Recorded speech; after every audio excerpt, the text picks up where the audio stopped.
Le di café a mi conductor de aplicación durante meses, pensando que era solo un gesto amable. Hasta la noche en que apareció en mi puerta sin que yo lo hubiera llamado, con el rostro pálido de pánico, y dijo: «Doña Catalina, usted necesita salir de casa ahora. Vi algo que no debía haber visto, y ellos saben que yo lo sé. Lo que él descubrió sobre mis vecinos lo cambió todo, y casi nos cuesta la vida. Pero antes de continuar, checa si ya estás suscrito al canal y escribe en los comentarios ¿desde dónde estás viendo este video? Nos encanta saber hasta dónde están llegando nuestras historias. Mi nombre es Catalina, tengo 68 años, y nunca imaginé que la viudez sería tan silenciosa. Cuando Javier falleció, hace 3 años, se llevó con él no solo 50 años de matrimonio, sino también toda la música de nuestra casa. El radio que encendía todas las mañanas mientras preparaba el café, los chistes malos que contaba en la cena, incluso después de que yo los hubiera oído 1000 veces, hasta el ruido de sus ronquidos en el sofá durante el noticiero de las 8. Todo eso se fue de un momento a otro, y lo que quedó fue un silencio tan pesado que a veces apenas podía respirar dentro de mi propia casa. Vivo en la ciudad de Puebla, en un barrio antiguo llamado San Manuel, donde las casas tienen portones de hierro oxidado y jacarandas centenarias en los patios. Mi casa, todavía me cacho usando el plural, es pequeña, de una planta, con esas ventanas de madera que crujen cuando llueve y un patio trasero donde Javier cultivaba jitomates y chiles. Ahora el patio está abandonado, tomado por la maleza, porque ya no tengo energía ni ganas de cuidarlo sola. La casa entera tiene ese olor característico de los lugares donde vive gente mayor. Naftalina mezclada con jabón de coco y un toque de humedad en los rincones que ya desistí de intentar eliminar. Mi pensión como auxiliar administrativa apenas cubre los gastos básicos: agua, luz, gas, el súper, las medicinas para la presión y la diabetes que parecen estar más caras cada mes. Sobra tan poco que había dejado de comprar las cosas pequeñas que me daban gusto: una concha en la panadería, una revista de sopas de letras, flores para alegrar la sala. Fue así como, hace 6 meses, empecé a hacer unos trabajitos para completar el gasto. Una conocida de la iglesia me recomendó para cuidar a doña Guadalupe, una señora de 82 años que vive sola a 5 cuadras de mi casa.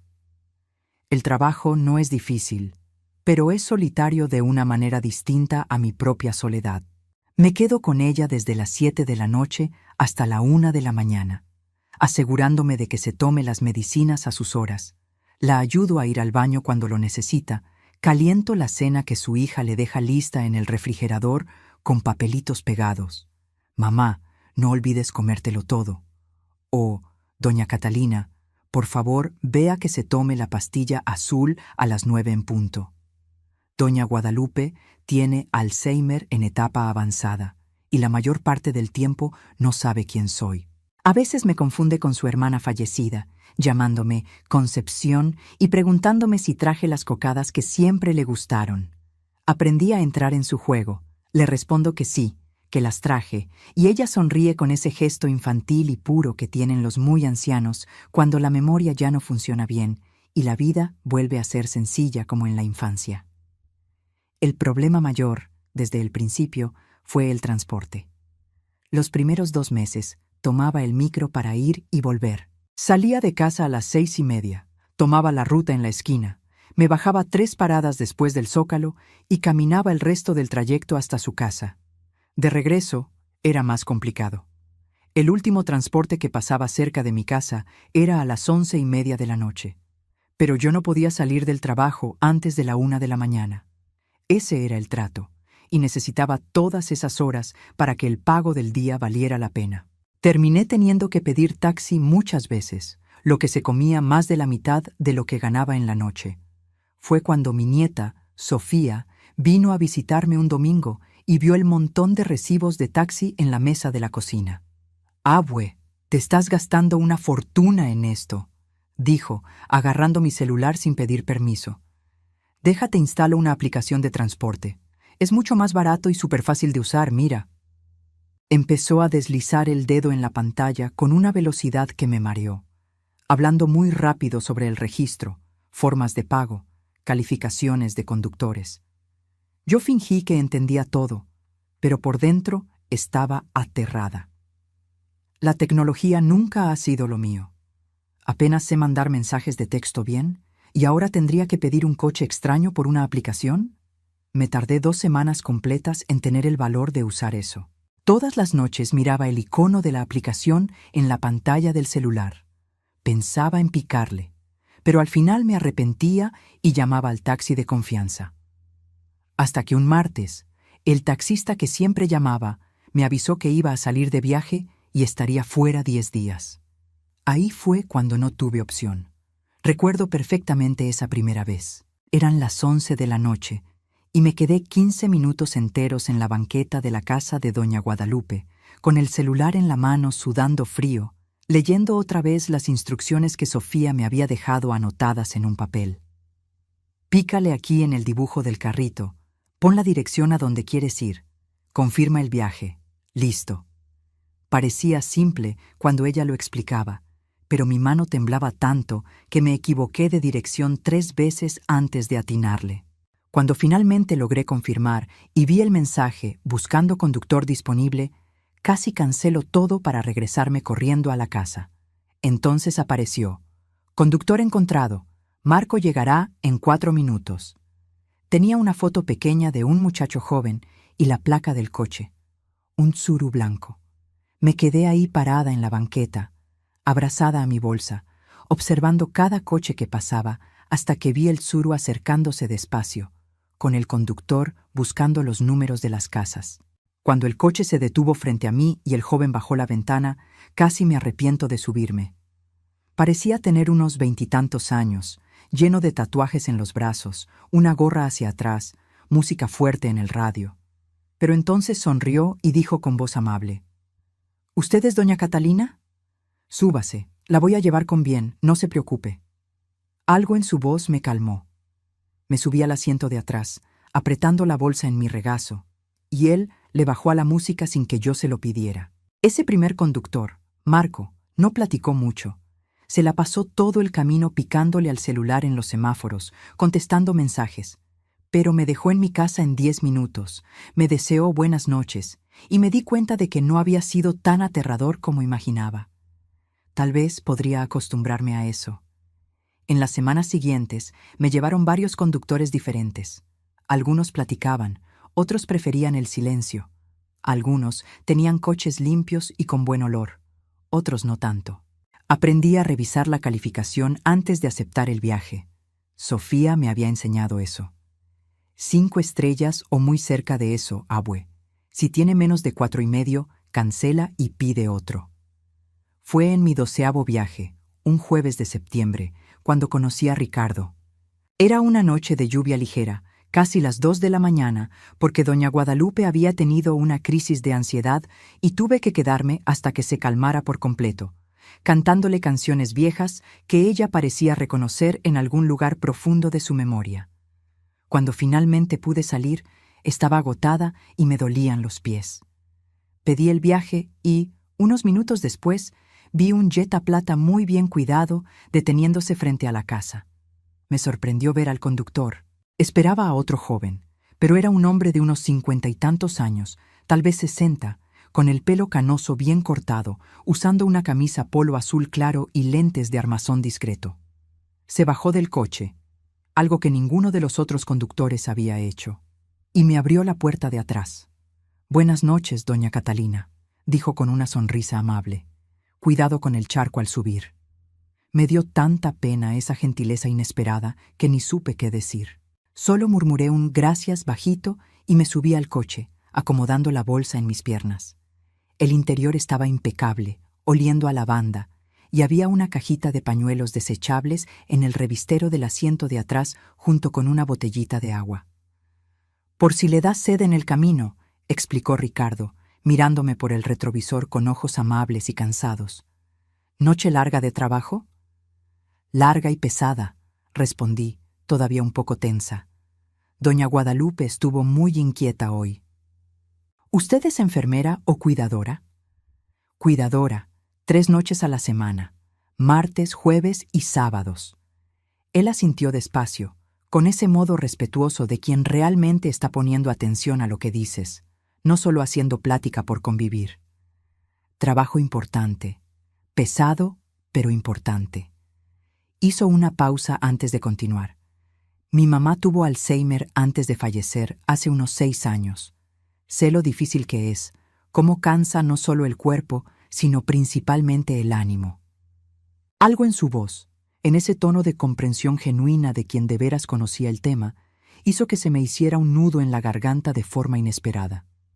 Hacía tanto tiempo que nadie platicaba conmigo como si fuera una persona real, con una historia, con sentimientos, y no solo una viejita invisible haciendo un trabajo invisible. Es difícil, de veras, admití, sintiendo que las lágrimas querían asomarse. Sobre todo cuando me confunde con gente que ya no está. Cuando pregunta por su mamá, que murió hace 40 años, y me quedo sin saber si debo corregirla o simplemente seguirle la corriente. Seguirle la corriente es más amable, dijo Ricardo suavemente. Aprendí eso cuidando a mi mamá. La realidad de ella no es la nuestra, y no hay crueldad más grande que obligarla a enfrentar pérdidas que ella ya olvidó. Platicamos durante todo el camino hasta mi casa. Descubrí que Ricardo había sido gerente de banco por 23 años, hasta que la sucursal donde trabajaba cerró por un recorte de la empresa.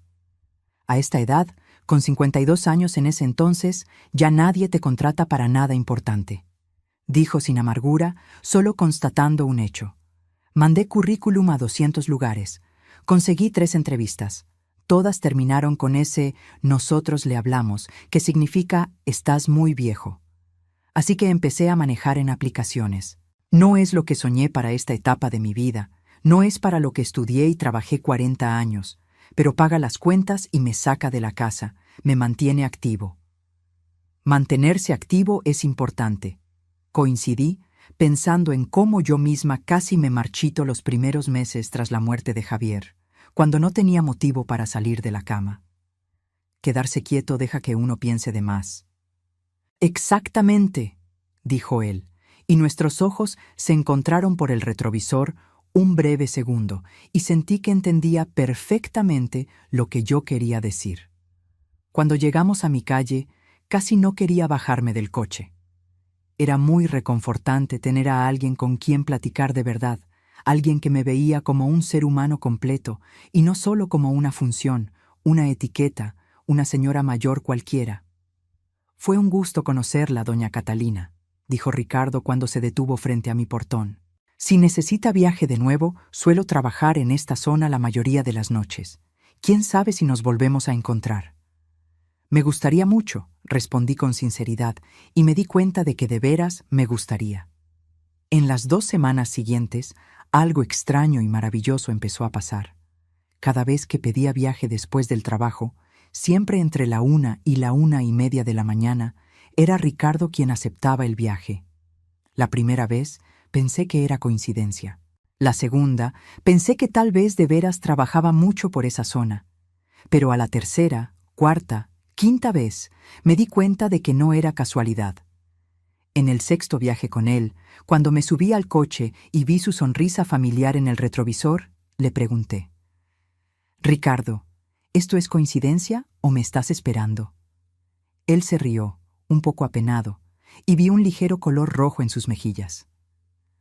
«Confieso que me he quedado conectado por esta zona específica a la hora que usted suele salir del trabajo. Es usted una pasajera muy agradable, doña Catalina.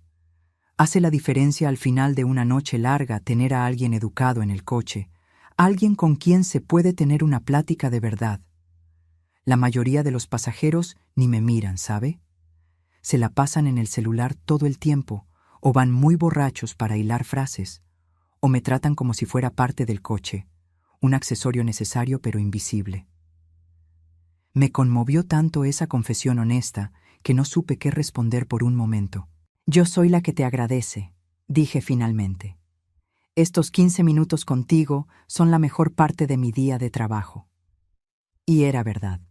Nuestras pláticas se habían vuelto cada vez más profundas, más personales. Me contó sobre sus 2 hijos adultos que vivían en otros estados, uno en Querétaro, trabajando como ingeniero, otro en Monterrey, profesor de matemáticas. Me contó sobre su esposa, Silvia, que había fallecido de cáncer de mama 5 años atrás, a los 54 años. Fueron solo 8 meses entre el diagnóstico y el final, dijo una de esas noches, con la voz entrecortada. Ni tiempo tuvimos de procesar qué estaba pasando.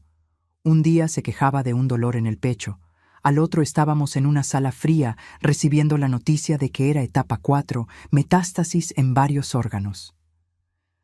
Lo siento mucho, dije yo, y estiré la mano desde el asiento de atrás para apretarle el hombro. Él puso su mano sobre la mía por un breve momento, un gesto de agradecimiento silencioso. Yo, por mi parte, le conté sobre Javier, sobre cómo nos conocimos jóvenes, yo de 18 y él de 20, en un baile, sobre los 50 años que pasamos juntos, sobre los 2 hijos que tuvimos. Mi hija Patricia, que vive en Querétaro con su esposo, y Sofía, y mi hijo Andrés, que falleció en un accidente de moto a los 28 años, un dolor que nunca cerró por completo, sobre cómo todavía arreglaba la cama como a Javier le gustaba, con 5 almohadas, aunque yo solo necesitara 2, sobre cómo a veces ponía la mesa para 2 personas sin darme cuenta, y solo reaccionaba cuando iba a servir su plato y veía que ya no estaba ahí. Es difícil desaprender 50 años de hábitos, dije un jueves lluvioso, observando los limpiaparabrisas moverse hipnóticamente. El cuerpo aprende una rutina y sigue dándole aunque el motivo de esa rutina ya no esté. Ricardo asintió con un movimiento de cabeza lento que demostraba que entendía exactamente, de corazón, lo que yo quería decir. Silvia solía despertarse a las 6 de la mañana todos los días, sin despertador, e iba directo a poner el café. El olor me despertaba. Era mi alarma. Meses después de que se fue, yo seguía despertando a las 6, esperando el olor a café, y cuando me daba cuenta de que no vendría, que nunca más vendría, era como si ella muriera otra vez, cada santo día. Nos quedamos en silencio un largo rato, 2 viudos solitarios navegando por las calles vacías de Puebla en la madrugada, unidos por la pérdida y por el intento de seguir viviendo, aunque las ganas a veces ya no estuvieran ahí. Fue en una de esas pláticas profundas, como un mes después de que empecé a viajar seguido con Ricardo, que tuve una idea. Estaba en el trabajo, haciendo té para mí y para doña Guadalupe, cuando pensé, ¿por qué no llevarle café a Ricardo? Nada muy elaborado, solo un gesto simple de reciprocidad, de reconocimiento por toda la amabilidad que me había mostrado. La noche siguiente, un martes, preparé un termo con café de olla antes de salir al trabajo. Le puse bastante azúcar porque lo había oído mencionar que le gustaba así. Mantuve el termo en mi bolsa toda la noche, y cuando llegó a buscarme, se lo entregué por la ventana antes de subirme al coche. «Esto es para ti», dije un poco apenada, de pronto insegura de si aquello no sería inapropiado. Ricardo miró el termo como si le hubiera dado oro.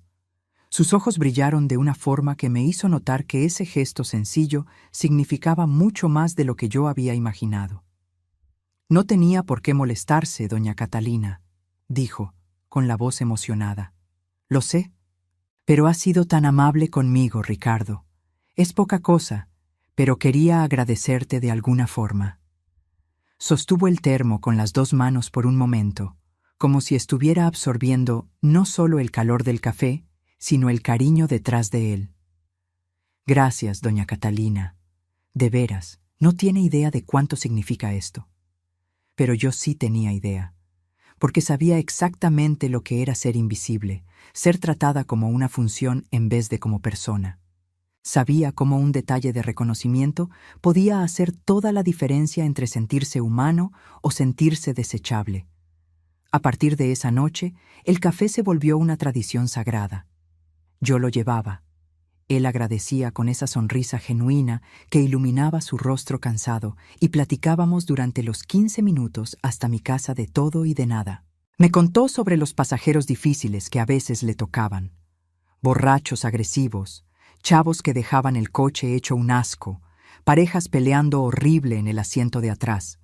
Me contó sobre las noches largas, a veces 12, 14 horas manejando solo para sacar algo decente de dinero. Sobre la soledad de trabajar solo toda la noche, Cómo las horas entre las 2 y las 5 de la mañana parecían eternas cuando no había movimiento. Yo le contaba sobre los retos de cuidar a doña Guadalupe, sobre las noches en que se ponía inquieta, asustada, sin reconocer dónde estaba y tratando de salirse para irse a su casa, un síntoma común del Alzheimer. Sobre lo agotador que era entrar en su mundo confundido, donde el pasado y el presente se mezclaban.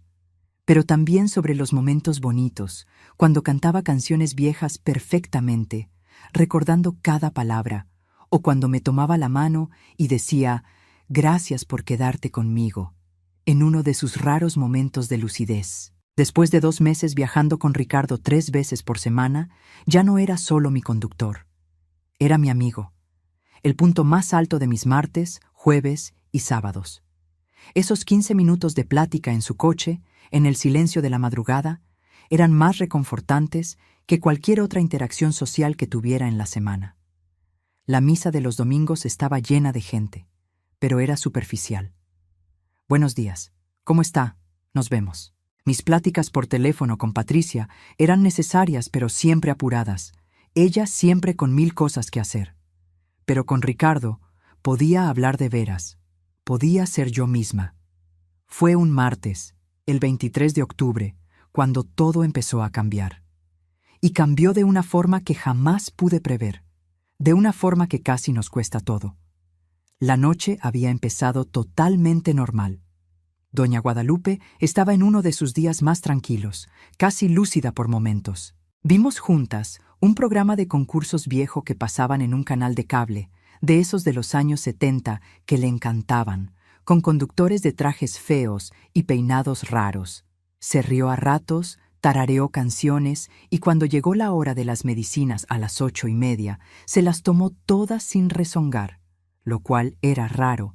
Normalmente decía que ya se las había tomado o que no necesitaba tanta droga. A las 10:30 la ayudé a cambiarse, poniéndole el camisón de franela rosa que prefería, y la llevé a su cuarto. Se acomodó en la cama, le arreglé las almohadas como le gustaba, y se quedó ahí sentada, viendo una revista de historietas vieja. Tenía decenas, guardadas desde que sus hijos eran chicos, y le encantaba releerlas, aunque ya no entendiera las historias. Esperé hasta que empezó a cabecear, lo que tomó unos 20 minutos. Apagué la luz del cuarto dejando solo la lamparita de noche encendida como ella prefería, y me acomodé en el sillón de la sala con mi tejido. Estaba haciendo una mantita de bebé para la hija de una amiga de la iglesia.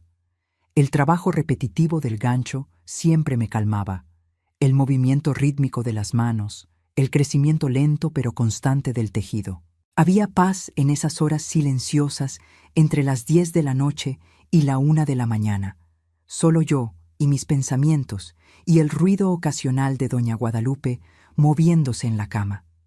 Su casa estaba en una calle tranquila, arbolada, llena de casas viejas, pero bien cuidadas. Durante el día veías niños jugando, señores regando sus plantas, perros paseando.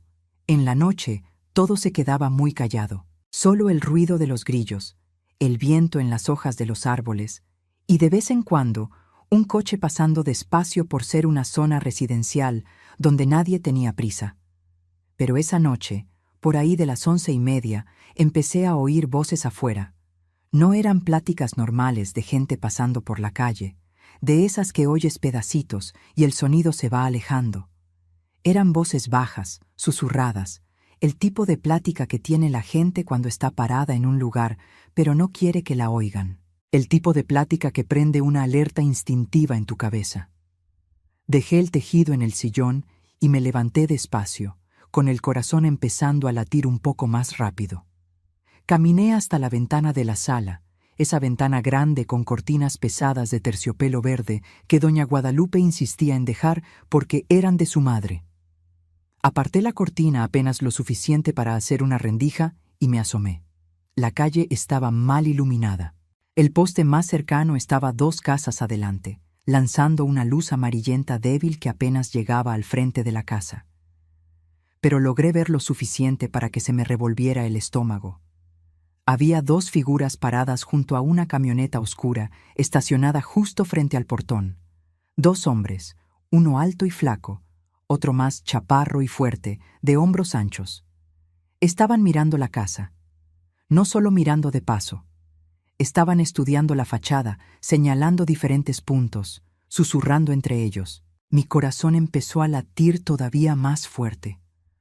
Los asaltos no eran comunes en ese barrio, pero tampoco imposibles. Todo el mundo sabía que doña Guadalupe venía de una familia antigua con dinero. La casa, aunque necesitaba arreglos, era grande y claramente valiosa. Y había rumores en el barrio sobre las antigüedades que guardaba ahí dentro. Cubiertos de plata heredados, joyas de familia, cuadros viejos. Me quedé ahí parada, aguantando la respiración, intentando decidir qué hacer. ¿Llamar a la policía parecería exagerado si solo eran dos tipos platicando en la calle? Pero no estaban solo platicando. Llevaban ahí varios minutos, siempre viendo hacia la casa, y algo en mi instinto gritaba que eso no era normal. Fue entonces cuando vi algo que me heló la sangre. El hombre más chaparro sacó un celular de su bolsa, lo levantó hacia la casa y empezó a tomar fotos. No solo una o dos, varias fotos, desde ángulos distintos. La fachada, el portón, el lateral donde estaba la ventana del cuarto de doña Guadalupe, la barda del patio. Estaba documentando todo con método. Mi mano empezó a temblar. ¿Por qué alguien tomaría fotos de una casa a mitad de la noche? Solo había una explicación lógica, y era terrible. Agarré mi celular con dedos torpes, y manteniendo los ojos fijos en las dos figuras afuera, anoté rápido la placa de la camioneta. Me equivoqué 2 veces porque me temblaban tanto las manos que picaba las teclas mal. Al tercer intento, logré anotarla bien. TXM 347. Después de tomar lo que debieron ser unas 20 fotos, el hombre más chaparro guardó el celular. Los dos platicaron un poco más, siempre susurrando, siempre viendo la casa. Entonces, finalmente, se subieron a la camioneta. Pero no salieron quemando llanta como esperaría de unos ladrones con miedo a ser vistos. Salieron despacio, con calma, como si acabaran de terminar un trabajo cualquiera. Como si tuvieran todo el derecho de estar ahí haciendo eso. En cuanto la camioneta desapareció en la esquina, dejé caer la cortina y me apoyé en la pared, tratando de calmar mi respiración. El corazón me martilleaba tan fuerte que lo sentía en la garganta. ¿Qué significaba eso? ¿Debía ir a la policía de inmediato? ¿Pero qué diría? ¿2 hombres estaban viendo la casa y tomando fotos? Parecería paranoia de vieja asustada. Aún así, le hablé a Estela, la hija de doña Guadalupe. Eran casi las 12 de la noche, pero esto era demasiado urgente para esperar a la mañana. El teléfono sonó varias veces antes de que contestara, con voz soñolienta y preocupada. ¿Doña Catalina? ¿Pasó algo con mi mamá? Su mamá está bien, me apuré a decir. Pero acaba de pasar algo raro aquí afuera y pensé que debía saberlo. Le conté todo. Los 2 hombres, la camioneta, las fotos. Estela se quedó callada un largo rato después de que terminé. Dios mío, dijo finalmente. ¿Usted cree que planean meterse a la casa? No sé qué pensar, pero me pareció muy sospechoso, Estela, muy planeado. Voy a llamar a la policía ahorita mismo para reportarlo, y mañana veo qué puedo hacer para reforzar la seguridad. Tal vez cámaras o una alarma mejor. Doña Catalina, ¿usted está bien? ¿Tiene miedo? Estaba aterrada, pero no lo dije. Estoy bien. Las puertas y ventanas están bien cerradas. Quiero que me hable si pasa cualquier otra cosa rara, lo que sea. Y doña Catalina, de veras gracias por estar atenta. Mucha gente ni cuenta se hubiera dado o no le hubiera importado. Después de colgar, ya no pude volver al tejido. Me la pasé dando vueltas por la casa, revisando todas las chapas, todas las ventanas, asomándome por las cortinas a cada ruido. La hora de la 1 de la mañana tardó una eternidad en llegar. Cuando finalmente terminé mi turno y pedí el viaje, estaba agotada mentalmente. El Jetta plata de Ricardo apareció 3 minutos después. Me subí al coche con mi termo de café para él, pero me temblaban tanto las manos que casi se me cae al entregárselo. «Doña Catalina, ¿está bien?», preguntó Ricardo de inmediato, viéndome por el retrovisor con preocupación obvia. «Está muy pálida». Le conté todo mientras manejaba. Sobre los dos hombres, la camioneta, las fotos. Escuchó en silencio total, pero vi que su rostro se ponía cada vez más serio, apretando el volante con más fuerza. ¿Anotó la placa?, preguntó cuando terminé. Sí, la anoté. Se la pasé a la hija de doña Guadalupe. Dijo que iba a hacer el reporte. Ricardo se quedó callado un momento muy largo, pensativo, con esa expresión que yo ya había aprendido a reconocer. Estaba procesando algo importante. Doña Catalina, eso es muy raro de veras. ¿Había visto esa camioneta antes en esa calle? Traté de recordar. No estoy segura, tal vez, pero no suelo fijarme mucho en los coches estacionados. Entiendo. Más silencio pensativo. Entonces dijo algo que hizo que mi corazón se acelerara otra vez. Voy a hacer algo. Mañana en la noche, antes de venir por usted, voy a pasar por esa calle, solo para echar un ojo, ver si todo está tranquilo. ¿Le parece bien? Ricardo, no tienes por qué hacer eso. No quiero que te pongas en peligro. No me voy a poner en peligro. Solo voy a pasar en el coche, como cualquier persona. Pero quiero revisar. Ese tipo de comportamiento no me gusta nada. Insistí en que no se preocupara, pero en el fondo estaba muy agradecida. Esa noche casi no pude dormir. Seguía pensando en los dos hombres, imaginando qué estarían planeando. El jueves siguiente, cuando Ricardo llegó por mí, vi de inmediato que algo andaba mal. Su rostro estaba más serio de lo normal, con la mandíbula tensa, y no sonrió cuando le di el café como siempre hacía. En cuanto me subí y cerré la puerta, se volteó para verme en lugar de arrancar. Doña Catalina, tengo algo que decirle, y no le va a gustar. Se me revolvió el estómago. ¿Qué pasó? Ayer, como prometí, pasé por la calle de doña Guadalupe antes de venir por usted. Eran como las 10:30, 10:40 de la noche, y ahí estaban otra vez. ¿Los mismos hombres? La misma camioneta, seguro. Revisé la placa. Es la misma que usted anotó. Me quedé viendo de lejos, parado del otro lado de la calle con el motor apagado. Estuvieron ahí casi una hora, doña Catalina. Una hora entera, viendo la casa, checando el celular, señalando partes de la propiedad. Sentí como si me echaran un balde de agua fría. ¿Una hora? Sí, y hay más. En un momento, el más alto bajó de la camioneta y caminó hasta el portón. No intentó abrirlo, pero se quedó ahí parado varios minutos, viendo las chapas, las bisagras, como evaluando qué tan difícil sería forzarlo. Dios mío. Mi voz salió en un susurro asustado. Ricardo me puso la mano en el hombro, tratando de consolarme. Doña Catalina, no quiero asustarla más de lo necesario, pero esto no es comportamiento de rateros que pasan por ahí. Esto es planeación, vigilancia organizada. Lo que sea que traen entre manos es serio y pensado. Tengo que decirle a Estela otra vez. Tengo que... Ya hablé con ella, interrumpió Ricardo suavemente. Conseguí el número por el reporte que ella hizo. Tengo un amigo policía en el Ministerio Público y me dejó verlo. Le hablé y le conté lo que vi. Se preocupó mucho y dijo que va a contratar seguridad privada para que cuiden la casa en la noche. Me quedé mirándolo, conmovida por tanto cuidado. Ricardo, no tenías que... Claro que sí. Usted y doña Guadalupe están en peligro. No puedo simplemente ignorarlo. Manejamos en silencio unos minutos. Entonces dijo algo que me hizo saltar el corazón otra vez. Doña Catalina, hay otra cosa que debo decirle. Tal vez sea paranoia mía, pero... Hoy, como a las 9 de la noche, tuve que recoger a un pasajero allá por San Manuel y pasé por la calle de usted. Se me paró el corazón. ¿Y? Y vi la misma camioneta estacionada 3 casas antes de la suya, los mismos 2 hombres adentro. El mundo pareció irse de lado. Se me revolvieron las tripas violentamente y por un momento pensé que iba a devolver. ¿Me están vigilando a mí también? Parece que sí. La voz de Ricardo estaba tensa, controlada, pero sentía su preocupación. Cuando vieron mi coche acercarse, arrancaron rápido y se fueron. Pero no antes de que estuviera seguro. Es la misma placa. Mis manos empezaron a temblar fuerte.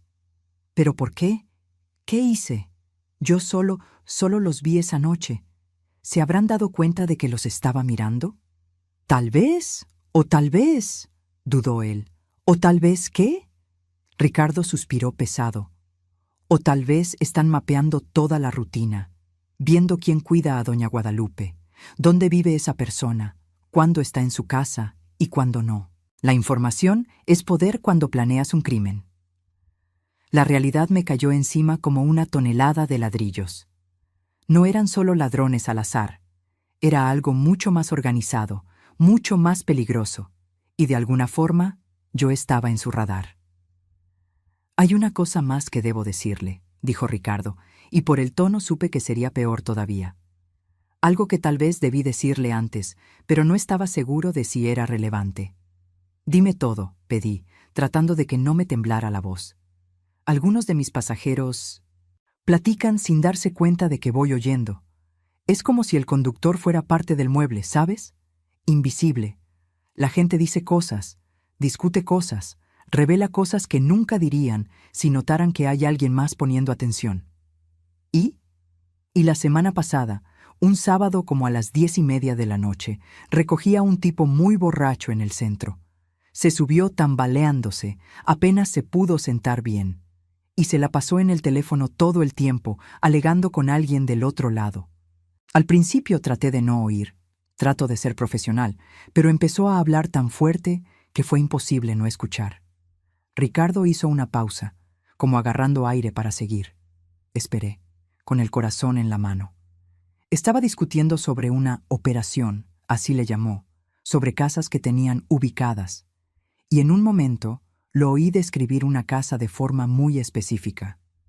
La casa de la vieja rica en la calle de las Jacarandas, la de una planta con el portón de hierro trabajado. Doña Catalina, esa es la descripción exacta de la casa de doña Guadalupe. Sentí que me faltaba el aire. Estaba hablando de ella. Sí, y dijo más. Dijo algo sobre la que la cuida es solo una viejita también. No va a dar problema. Y sale siempre después de la 1. La casa se queda sola con la vieja dopada con medicinas. Cada palabra era como un golpe. Estaba hablando de mí. Me temo que sí. Ricardo me miró por el retrovisor, con los ojos llenos de preocupación de veras. En el momento no hice la conexión. Solo después, cuando usted me contó lo de los tipos vigilando la casa, me cayó el 20, y me puse más atento. ¿Viste a ese hombre otra vez? Sí, lo llevé 2 veces más desde entonces, y las 2 veces iba borracho otra vez, siempre al teléfono, siempre alegando lo mismo. Sobre casas, sobre rutinas, sobre blancos fáciles, como les decía. Blancos fáciles, así me veía. Una vieja inofensiva. Hay más, siguió Ricardo, y su voz se puso más grave. Ayer miércoles lo llevé otra vez, y esta vez dijo su nombre, doña Catalina. No sé cómo se enteró, pero dijo, la Catalina, la cuidadora, trabaja solo martes, jueves y sábado. Sale siempre entre la 1 y la 1:30. La casa queda vacía ese tiempo, nadie para estorbarnos. ¿Estorbarnos? ¿Qué palabra tan fea para hablar de meterse a la casa de una anciana indefensa? Un escalofrío me recorrió toda la espalda. Saben mi nombre, saben toda mi rutina. Sí, y hay algo más que dijo que me preocupa mucho. Ricardo detuvo el coche. Me di cuenta de que ya no íbamos hacia mi casa, sino que se había orillado en una calle lateral para hablar bien. Se volteó todo para verme. Dijo, vamos a tener que arreglar el asunto de la Catalina primero. Ya vio de más, anda muy fijona. Si decide ir a la policía y soltar la sopa, nos complica todo. El mundo pareció dejar de girar un segundo. Arreglar el asunto, repetí, con voz débil.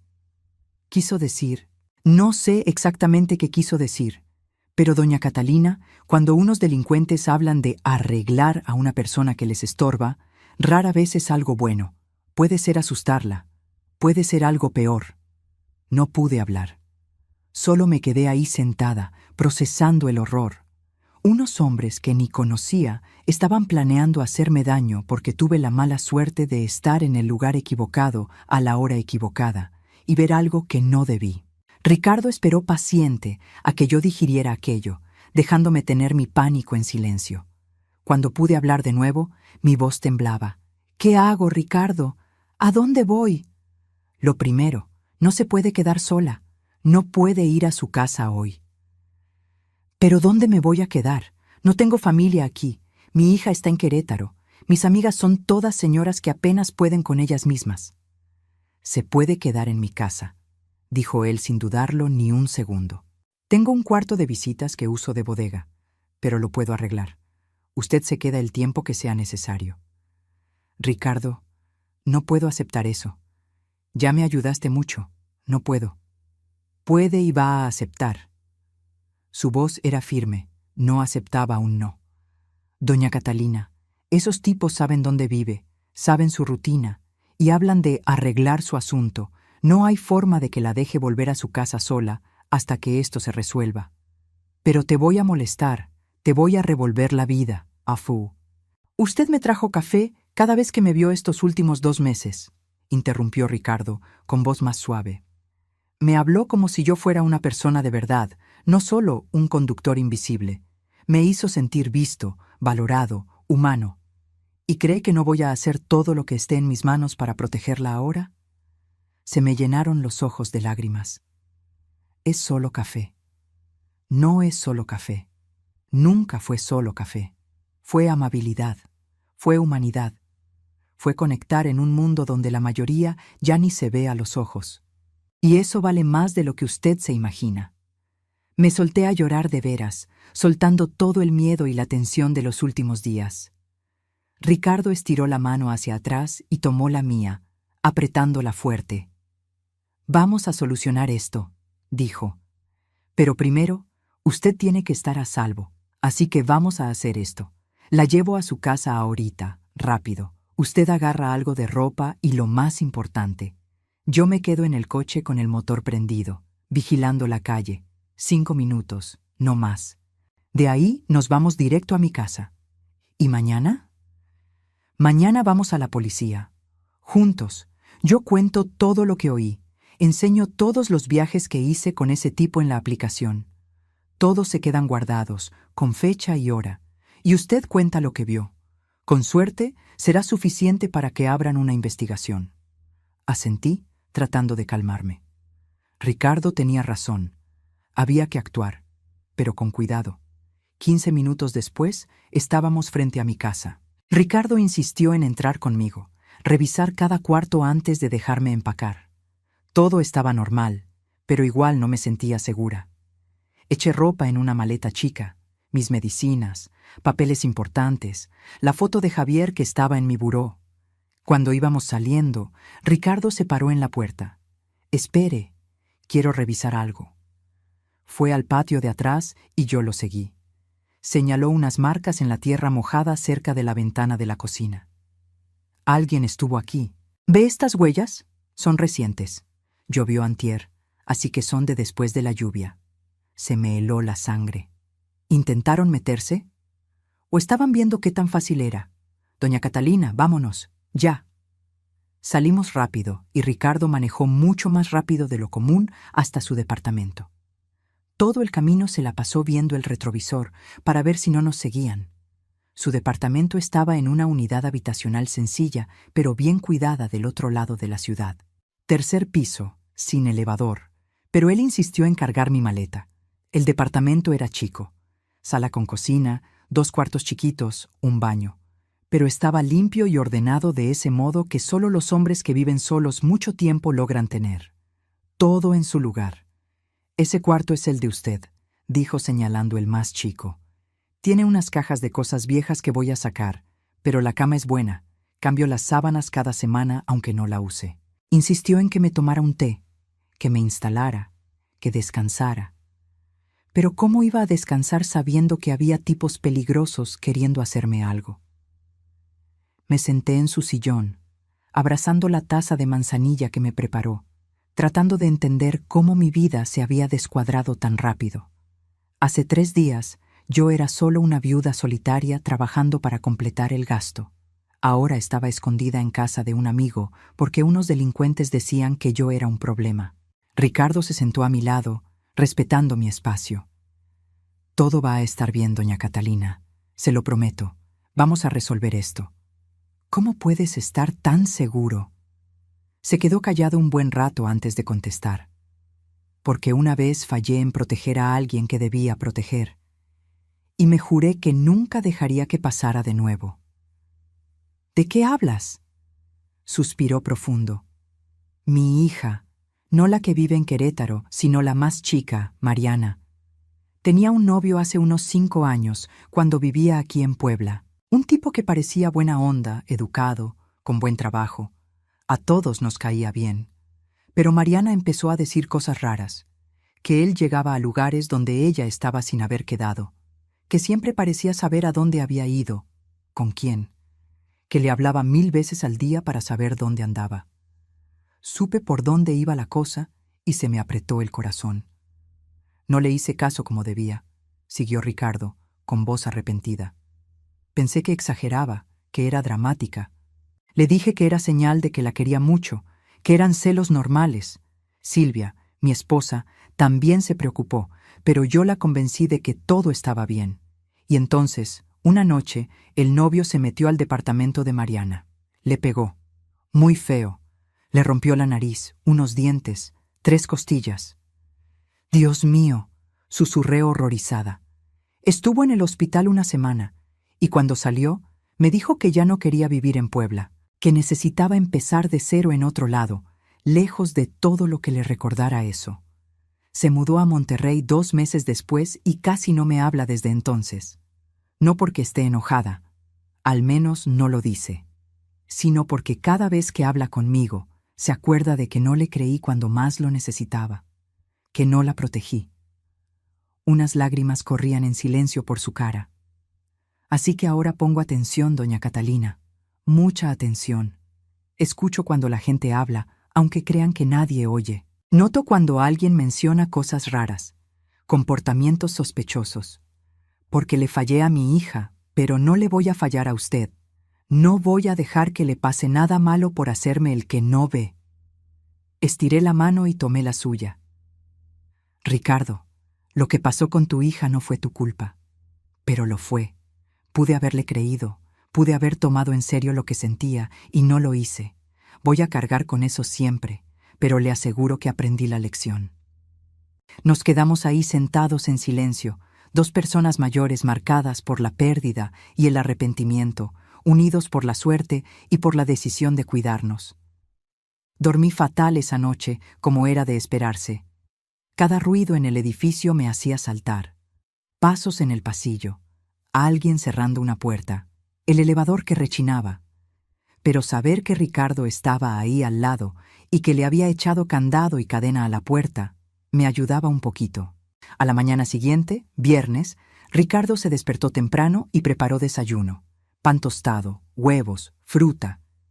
«Hay que comer bien», dijo. «Va a ser un día largo». A las 9 fuimos directo a la delegación más cercana. Ricardo había buscado y escogió una que estaba en otro barrio, no la de San Manuel donde yo vivía. Le preocupaba que si esos tipos de veras tenían contactos en la policía, como el borracho dijo, fuera en la delegación local. Estuvimos 3 horas declarando. Yo conté todo lo de esa noche, lo de los hombres vigilando la casa de doña Guadalupe, lo de la camioneta cerca de mi casa. Ricardo contó lo de los viajes con el borracho, lo que había oído. El policía que nos atendió, un investigador mayor de pelo gris y cara cansada que se presentó como el comandante Mendoza, hizo muchas preguntas y anotó todo. ¿Tiene los registros de esos viajes en la aplicación?, le preguntó a Ricardo. Sí, todos. Con fecha, hora, de dónde a dónde. Se los puedo mandar. Por favor, ¿y de esas pláticas que oyó, el pasajero no se dio cuenta de que usted escuchaba? No, iba muy borracho siempre, y la gente suele tratarme como si no estuviera, por desgracia. El comandante Mendoza asintió con una sonrisa triste. Entiendo bien. Yo mismo fui taxista años antes de entrar a la policía. Sé cómo es. Nos aseguró que abriría una investigación, que checaría los registros, que trataría de identificar al pasajero y a la camioneta. Pero debo ser honesto, dijo. Estas cosas toman tiempo. Y mientras tanto, doña Catalina tiene que cuidarse. Si esa gente es tan organizada como parece, y si de veras la ven como amenaza, no se van a quedar de brazos cruzados. Se está quedando en mi casa, avisó Ricardo. Y no va a volver a la suya hasta que esto se aclare. Buena decisión. Y les sugiero que no sigan rutinas. No tomen siempre el mismo camino. No salgan a la misma hora. Cambien. Salimos de la delegación con esa sensación rara de cuando haces todo lo que puedes pero sabes que no basta. Sí, la policía ya sabía. Sí, iban a investigar. Pero ¿y mientras? ¿Cuánto tardarían? ¿Y los tipos de la camioneta se iban a quedar esperando a que los agarraran o iban a actuar antes? Ricardo me llevó de vuelta al departamento, pero antes pasamos al súper. ¿Necesita cosas personales, jabón, algo así?, preguntó. Me di cuenta de que sí. Había salido de casa tan rápido que ni pensé en eso. En el súper, mientras caminábamos por los pasillos escogiendo champú y pasta de dientes, tuve un momento de normalidad muy extraño. Ahí estábamos, dos viejitos comprando juntos como cualquier pareja. Pero no éramos pareja, y estas no eran circunstancias normales. Estaba comprando jabón porque estaba escondida, con miedo de que me atacaran unos criminales que decían que yo era un problema. ¿Está bien?, preguntó Ricardo suave, sacándome de mis pensamientos, solo tratando de entender cómo mi vida se puso de cabeza tan rápido. Lo sé, es mucho que procesar. Cuando llegamos al departamento, sonó mi celular. Era Estela. Doña Catalina, ¿dónde está? Fui a su casa hoy temprano para hablar de la seguridad y no estaba. Le expliqué todo. Lo de las amenazas, lo de estar en casa de Ricardo, lo del reporte policial. Se quedó fría. Dios mío, todo esto por mi culpa. Si no le hubiera pedido que cuidara a mi mamá. No es culpa suya, Estela. Para nada. Esos tipos son los delincuentes. La culpa es de ellos. Igual me siento fatal. Mire, doña Catalina, entiendo perfecto si ya no quiere venir a trabajar hasta que esto se resuelva. Yo busco a alguien más, no se preocupe. Lo pensé un momento. Necesitaba el dinero. Lo necesitaba mucho. ¿Pero sería seguro seguir yendo? Déjeme pensarlo y le hablo mañana, contesté. Después de colgar, Ricardo dijo: creo que no debería volver ahí hasta que estemos seguros de que no hay peligro. Pero necesito el dinero. Lo entiendo, pero el dinero no sirve de nada si usted no está aquí para gastarlo. Tenía razón, claro, pero la idea de quedarme quieta, escondida, esperando que otros resolvieran mi problema, me calaba. Me había pasado la vida haciendo las cosas por mí misma, sin depender de nadie más que de Javier. Y ahora dependía de la bondad de un amigo, sin trabajo, sin casa a donde volver. El fin de semana pasó en una nube rara. Ricardo salió a trabajar. Él también necesitaba el dinero, no podía dejar de manejar solo para acompañarme. Pero me hablaba varias veces al día para ver si estaba bien, y volvía siempre antes de la medianoche. Yo me pasaba los días tratando de ocuparme. Limpiaba su departamento, que ya estaba limpio. Cocinaba, haciendo cosas que él pudiera calentar cuando llegara cansado. Tejía, veía la tele sin poner atención, y me preocupaba. Me preocupaba todo el tiempo. El domingo en la tarde, habló Patricia.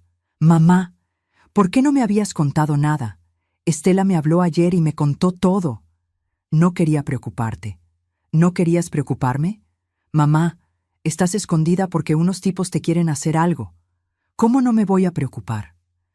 Perdón, hija, ha sido todo muy rápido, ni tiempo de pensar he tenido. Quiero que te vengas a Querétaro. Ahorita, hoy mismo. Te compro el boleto de autobús, te vienes y te quedas aquí conmigo hasta que esto pase. Pensé en la oferta. Era tentadora. Huir lejos, a donde esos hombres no me encontraran. Pero también era rendirme. Dejar mi vida en Puebla, mi casa, mi trabajo, todo. Déjame pensarlo, respondí. Te hablo mañana. Pero ya sabía que no iba a aceptar. Por alguna razón que ni yo sabía explicar, sentía que debía quedarme. Tenía que ver cómo terminaba esto. El lunes en la mañana habló el comandante Mendoza. Doña Catalina, Tenemos noticias. Logramos identificar la camioneta por la placa que nos dio. Es de un hombre con muchos antecedentes. Robo, recepción de cosas robadas, asociación delictuosa. Mi corazón se aceleró. ¿Y qué significa eso?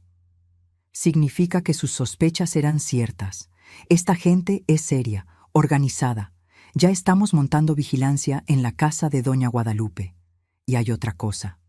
La aplicación de transporte nos dio los datos del pasajero que el señor Ricardo llevó.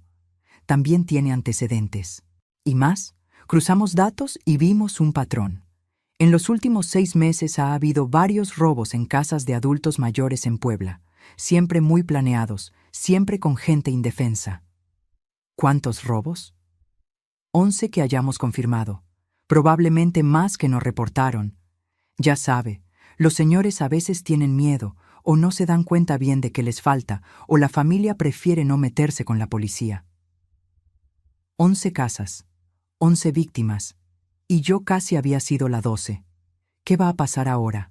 Vamos a seguir vigilando, esperar que intenten el golpe. Cuando lo hagan, los agarramos en flagrancia. Es la mejor forma de que se queden encerrados. ¿Y si se arrepienten? ¿Si se dan cuenta de que los vigilan? Es el riesgo. Pero doña Catalina, esta gente es muy confiada. Ya lo hicieron 11 veces y no los pescaron. Se creen invencibles. Lo van a intentar otra vez. Colgué con sentimientos encontrados. Por un lado, qué bueno que avanzaban. Por otro, seguía siendo rehén de la situación, esperando que unos criminales hicieran algo para que los pudieran atrapar. Ricardo, que oyó mi parte de la plática, dijo: «Al menos ya están haciendo algo. Eso es bueno». Lo sé. Solo quisiera que fuera más rápido. Esa semana fue de las más largas de mi vida. Me quedaba en el departamento de Ricardo en el día, tratando de no pensar. En la noche, él llegaba y cenábamos, platicando de todo menos de eso, tratando de estar normales. El miércoles, algo cambió. Ricardo llegó a casa más temprano de lo común, como a las 9 de la noche, con una cara rara. «¿Qué pasó?», pregunté luego. «Lo llevé otra vez, al pasajero borracho». Se me apretó el estómago. ¿Y? Y estaba hablando de la operación otra vez, pero esta vez dijo algo diferente. Dijo que habían decidido posponer lo de la vieja de la calle de las Jacarandas, que había mucha policía cerca. ¿Saben que la policía vigila? Parece que sí. Pero hay más, doña Catalina. Dijo otra cosa. Dijo: «Pero la otra vieja, la Catalina, ella sigue siendo un clavo. Hay que arreglar eso ya, antes de que nos dé más lata». El miedo que se me había quitado un poco volvió con todo. No se han olvidado de mí. No. Y quedó muy claro en lo que decía que no están hablando solo de asustarla. Doña Catalina, ese hombre dijo así: «Si tiene que desaparecer, la desaparecemos. Ya lo hemos hecho antes». Desaparecer. La palabra me retumbó en la cabeza. Estaban hablando de matarme. «Tengo que hablarle al comandante Mendoza», dije, agarrando el celular con manos que me temblaban. Pero antes de que pudiera marcar, oímos un ruido fuerte en el pasillo. Luego otro, y voces de hombres gritando: «¡Abre la puerta! Sabemos que estás ahí dentro, vieja». Ricardo y yo nos vimos, con el terror en la cara. Nos habían encontrado. Ricardo se movió rápido. «Al baño, ahora, échale llave». «¿Pero y tú?» «Voy a detenerlos lo más que pueda. Vete». Corrí al baño mientras Ricardo agarraba el teléfono, marcando a la policía. Lo oí reportando a gritos lo que pasaba, dando la dirección. Oí a los tipos en el pasillo amenazando con tirar la puerta. Oí el ruido de algo pesado pegándole a la madera. Cerré la puerta del baño y me hice bolita en el rincón entre la taza y el lavabo, tal cual como había hecho esa noche horrible en mi casa. Solo que ahora era peor, porque no estaba sola. Ricardo estaba allá afuera, poniéndose entre el peligro y yo. Se oyó madera rompiéndose. Habían logrado tirar la puerta. Voces gritando: «¿Dónde está la vieja? ¿Dónde?». La voz de Ricardo, firme aunque yo sabía que tenía miedo: «No está aquí, y la policía ya viene para acá». Mentiroso. Un golpe, Luego un quejido de dolor. Le habían pegado a Ricardo. Lloraba en silencio. Era mi culpa. Él se estaba lastimando por mi culpa. Se oían puertas abriéndose fuerte. Estaban buscando en todos los cuartos. Pronto llegarían al baño. Entonces, como un milagro, las sirenas. Varias acercándose rápido. ¡La policía! ¡Vámonos, rápido! Ruidos de pasos corriendo, cosas cayendo y luego más sirenas, ya muy cerca. Voces de policías gritando: ¡Quietos! ¡Manos arriba! Me quedé en el baño temblando hasta que oí una voz de mujer del otro lado. «Señora, ¿está ahí? Ya pasó todo, puede salir. Está aquí la policía». Abrí la puerta con las manos tan temblorosas que apenas pude mover la perilla. Una policía joven estaba ahí, y atrás vi el departamento hecho un desastre. Muebles tirados, la puerta de entrada rota, astillas por todos lados. Y Ricardo sentado en el sillón, con un paramédico atendiéndolo, con un corte feo en la frente que sangraba. «¡Ricardo!». Corrí hacia él. «Estoy bien», dijo, tratando de sonreír pero con una mueca de dolor. «Es solo un raspón. Pudo ser peor». Habían atrapado a los dos tipos. El comandante Mendoza llegó 20 minutos después, viendo todo. «Los agarramos», dijo con satisfacción. «En flagrancia, con armas, invasión, agresión. Y cuando investiguemos bien, seguro hallamos pruebas de los otros robos. Doña Catalina ya está segura». Pero no me sentía segura. Estaba agotada, traumada, y me sentía muy mal por haber puesto a Ricardo en peligro. Pasamos esa noche en la delegación declarando más. A Ricardo le tuvieron que dar puntos en la frente. 5 puntos que le dejaron una cicatriz para siempre. Una marca que yo le había causado. No fue su culpa. Insistió por 10ª vez cuando volvimos al departamento, o lo que quedaba de él, en la madrugada. Nada de esto fue culpa suya, doña Catalina. Pero sí, si no hubiera visto a esos hombres, si no hubiera dicho nada, tú no estarías lastimado, tu casa no estaría rota. Y a doña Guadalupe seguro le robaban y tal vez le hacían algo. Y esos tipos seguirían haciéndole lo mismo a otros señores. Usted hizo lo correcto, siempre lo hizo. En las semanas siguientes, la investigación se hizo más grande. Los 2 tipos que agarraron empezaron a soltar todo, queriendo negociar. Llevaron a la policía con un tercero, el jefe de todo. Encontraron con ellos cosas robadas de 6 de las 11 casas. Las otras víctimas aparecieron. Salió que vigilaban por semanas o meses antes de cada robo. Veían rutinas, buscaban debilidades, lo planeaban todo. De veras tenían un contacto en la policía local. Un policía corrupto que les avisaba de investigaciones y que también fue a dar a la cárcel. El pasajero borracho que Ricardo llevaba era el jefe. Resultó que bebía no solo para festejar sus robos, sino porque ya tenía un problema con el alcohol. Y cuando bebía, hablaba de más. Su punto débil que acabó tirando a toda la banda. Las grabaciones que Ricardo hizo fueron pruebas clave. Los 3 hombres fueron sentenciados. El jefe a 15 años, los otros 2 a 10 cada uno. Volví a mi casa 6 semanas después de que los agarraron.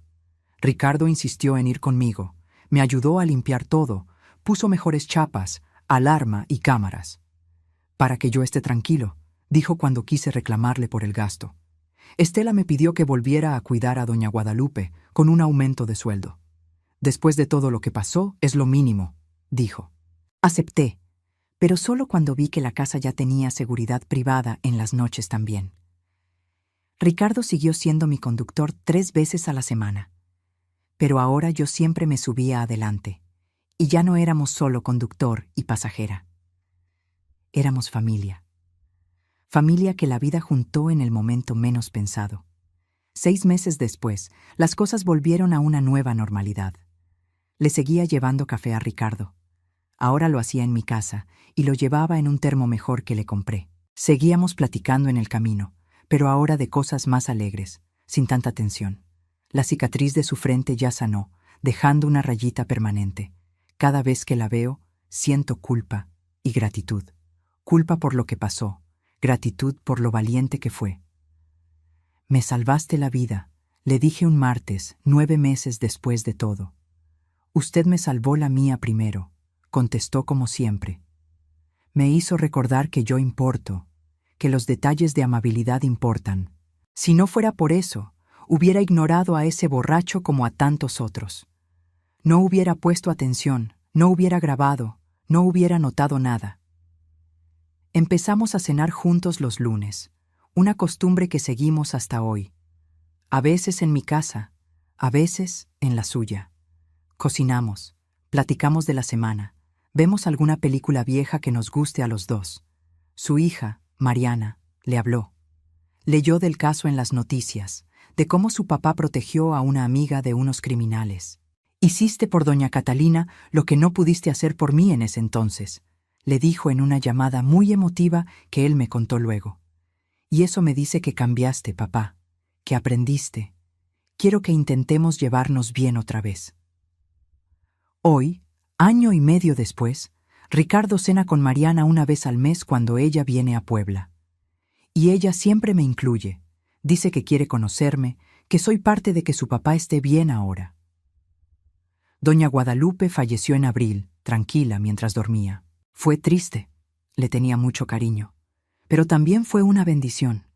No sufrió, no tuvo miedo, estuvo cuidada hasta el final. Ahora cuido a otro señor, don Fernando, que tiene Parkinson y necesita ayuda de noche. Y sí, Ricardo me sigue llevando y trayendo 3 veces a la semana. Sigo llevándole café. Seguimos platicando como viejos amigos, porque eso somos. La historia se supo en la comunidad. Los periódicos locales escribieron sobre el conductor héroe y la señora valiente que ayudó a atrapar a la banda. No me gustó que nos vieran tanto, nunca me ha gustado ser el centro de nada. Pero Ricardo lo tomó con mucha humildad. Lo más importante es que nuestra historia sirvió para otros. Otros conductores empezaron a fijarse más, a reportar cosas raras. Se descubrieron otros 2 grupos de ratas gracias a eso. Y los pasajeros, al menos algunos, empezaron a tratar a los conductores con más cariño. Platican, dan las gracias, ven que hay alguien ahí, no solo un servicio. Pienso mucho en cómo empezó todo. Con una taza de café. Un detalle tan simple, tan chiquito. Pero ese detalle creó un lazo, y ese lazo salvó vidas, de veras. Pienso en cuántas conexiones perdemos cada día porque no nos damos el tiempo de ver a quien tenemos enfrente. ¿A cuántos conductores, cajeros, meseros, porteros, barrenderos les pasamos por al lado sin verlos como personas con sus propias historias y broncas? Pienso en cómo la sociedad vuelve invisible a la gente, sobre todo a los que hacen trabajos que dicen que son menos importantes, y cómo eso nos separa, nos quita la oportunidad de conocer a alguien valioso. Ricardo y yo hablamos mucho de esto, de cómo su amabilidad de abrirme la puerta, de darme agua, de hablarme como persona, me hizo querer regresarle el detalle, y cómo mi detalle de llevarle café y hablarle como persona lo hizo estar atento cuando se necesitó. Es una cadena, dijo él un lunes en la cena. La amabilidad trae amabilidad.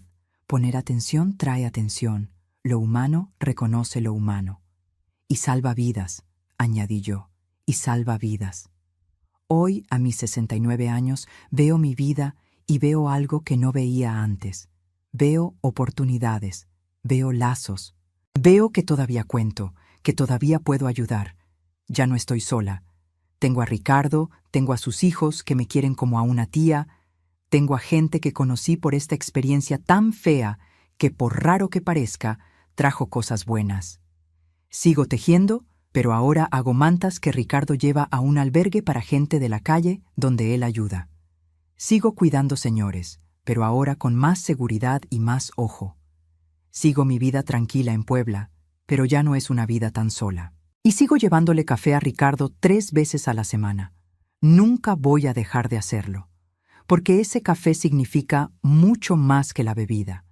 Significa ver al otro, significa ser amable, significa elegir tratar a la gente como gente, no como una herramienta.